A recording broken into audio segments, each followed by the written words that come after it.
Hi guys, this is going to be the tutorial that's going to show you how to make this twisted loop scarf.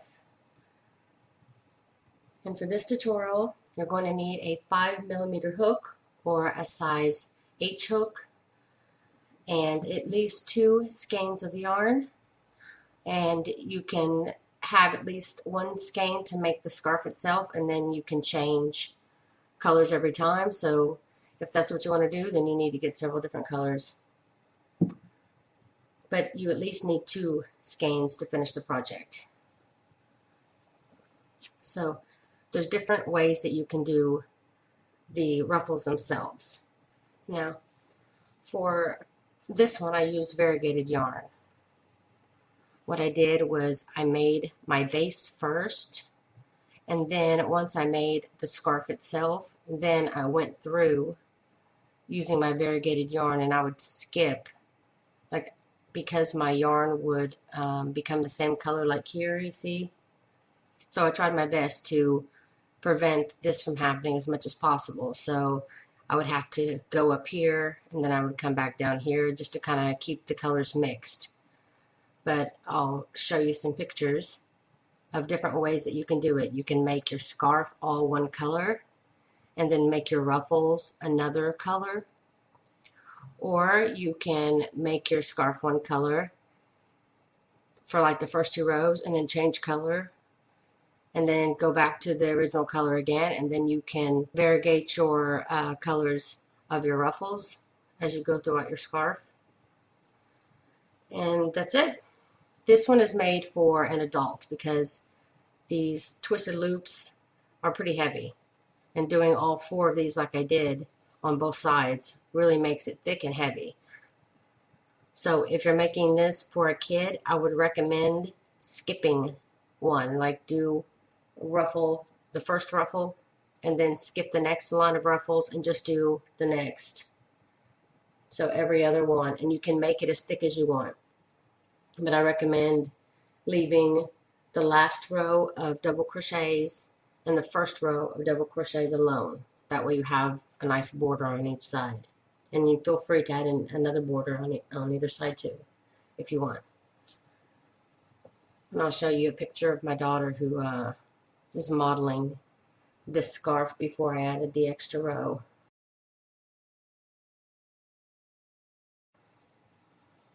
So what you want to do, and I'm going to show you the easiest way to do it. There's other ways that you can do it, but I just want to show you the easiest way.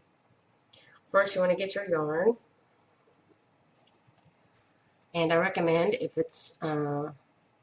you like kind of long scarves that you chain 150. But for this tutorial, I'm just going to show you a little swatch here.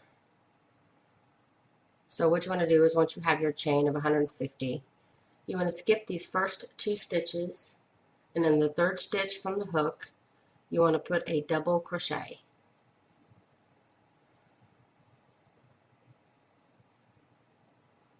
And then you want to put a double crochet in each stitch down the chain.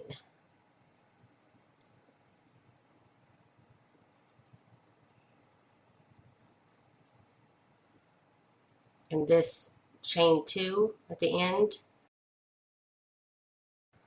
So continue to double crochet in each stitch on your chain, and I'll see you back here in a moment. Now when you get to the end of your row, you want to chain 1 and turn. Now for me, I prefer to just elongate my my loop, and then double crochet right back into that first stitch.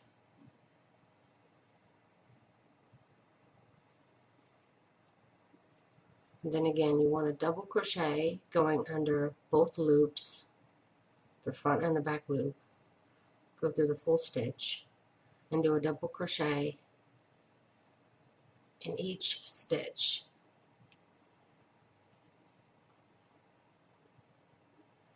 And you can make it as thick as you want or as thin as you want. Like I said, I recommend that you leave at least 1 row at the beginning and 1 row at the end of the scarf.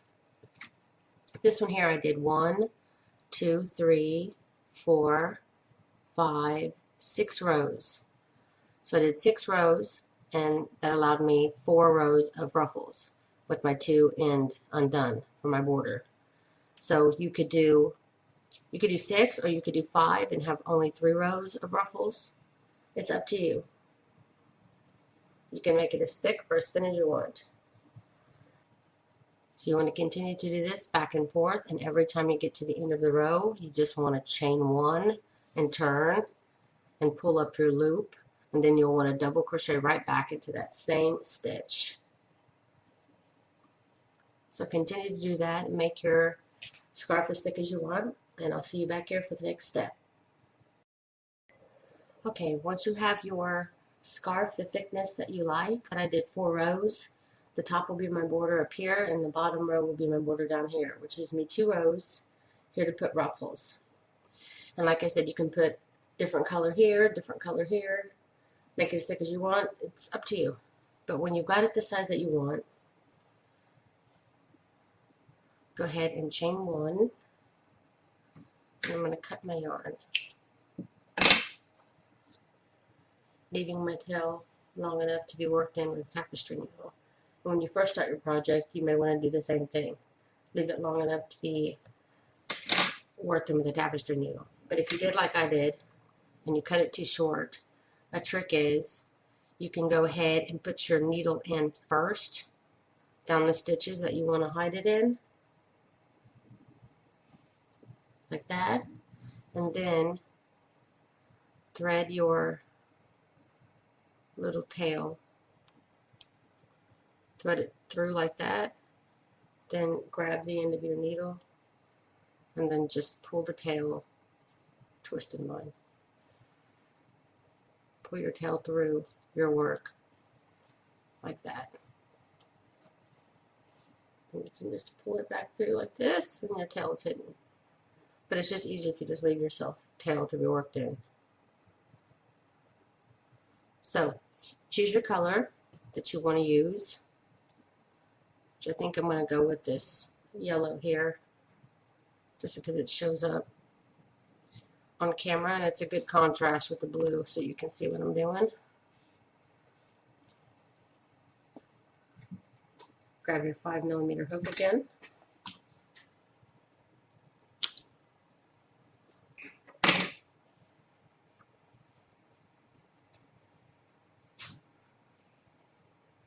And again, you can leave yourself a bit of a tail before starting your loop. Makes it easier to be worked in later. And what you do is you go through the post. So I'm going to grab up the post. This is my chain 1, and then I pulled up when I ended the row. So I'm not going to count this one. I'm going to go right in, grab up that first post that I did, and I'm going to slip stitch my color on like that. And then what you want to do is chain 7. 1, 2, 3, 4, 5, 6, and 7. Once you've got your chain of 7, you want to go in using the next post and do a slip stitch.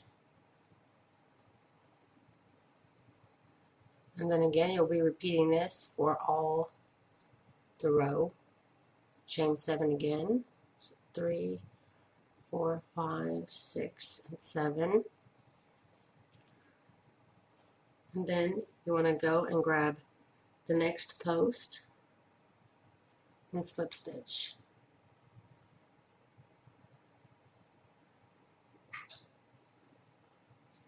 And you just repeat this. Chain 7 again, 6 and 7, and then you just go to the next post and slip stitch. So repeat this for all the way to the end, and you get this nice ruffle going. Now when you get to the end, I don't like to do the very last double crochet of the row. I like to just leave it as a border. So what I'm going to do after my last slip stitch, after my last little loop here, is I'm going to chain 1, then I'm going to cut my yarn. And again, I'll work those in later, or you can leave the sides on for fringe if you like. Have fringe on this side, fringe on this side. But you'd have to add more fringe for this color if you wanted, because just having one every so often would look kind of weird. Anyway, at this point, you can change colors. You can use another color for the next ruffle. It's entirely up to you. And you just want to attach, again, not using the first one, not using the first double crochet of the row, going right into the post of the second and attaching your yarn. And then chain 7. 1, 2, 3, 4, 5, 6, 7. And then again, going into the next post and continuing to do just like you did the row below it. This is my last double crochet of my row, and this is my step up. I'm going to leave those both alone. And this is the last double crochet I'm going to be using of the row. So I'm going to chain 1 yarn. Now, once you've got all your ruffles done for one side, flip it over. As you can see, it looks pretty like this. So if you want to leave it like this, go ahead. But if you want to add ruffles on this side as well, I'll show you how to do that. Okay, so an idea also, if you want to make a reversible scarf, you want to make your ruffles all one color, and then on the other side, you can add another color. So it can be a reversible scarf. So what you want to do is, you see all these loops on the other side here that are in yellow? You want to go above each of those loops, each of these attachments here. You want to go above. So you want to grab the post as you would normally do, but just make sure that you're above that connection from the other side. And again, you're going to slip stitch your color on and chain 7. 1, 2, 3, 4, 5, 6, and 7.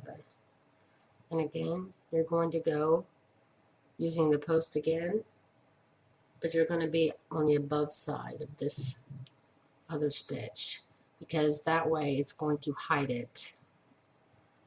Because as you can see here, they're pretty kind of tight together.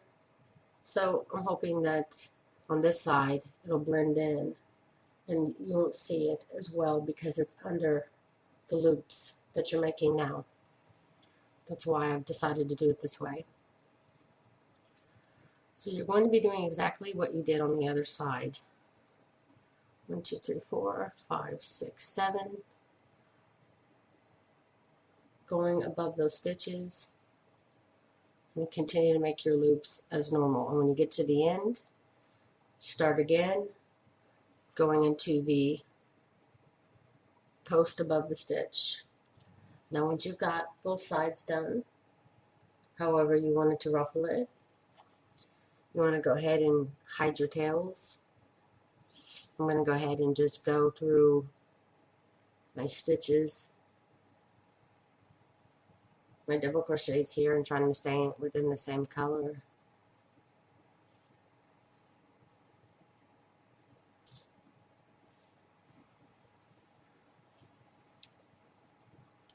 And get all your tails hidden.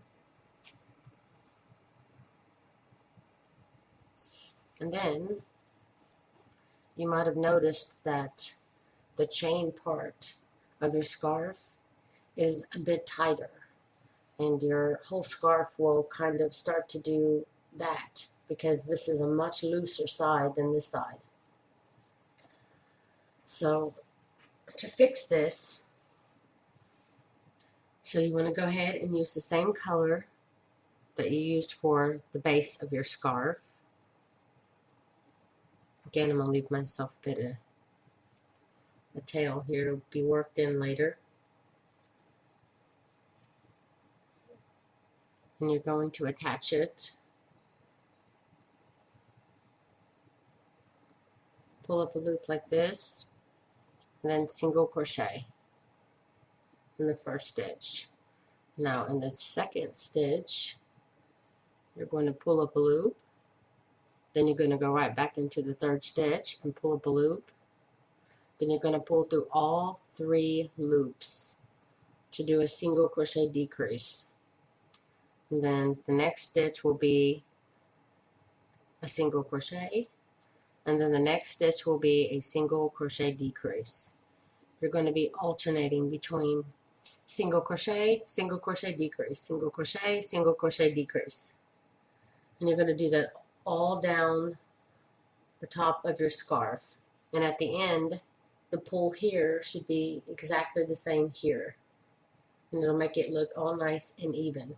Now, if you're using variegated yarn, like I was using variegated yarn, you could, when you start to make your loops, you could go back through here, then chain 1, and come up here and turn, and then do your loops this way if you want. You can go back and forth in a zigzag, but I think that it looks neater if you just start each row.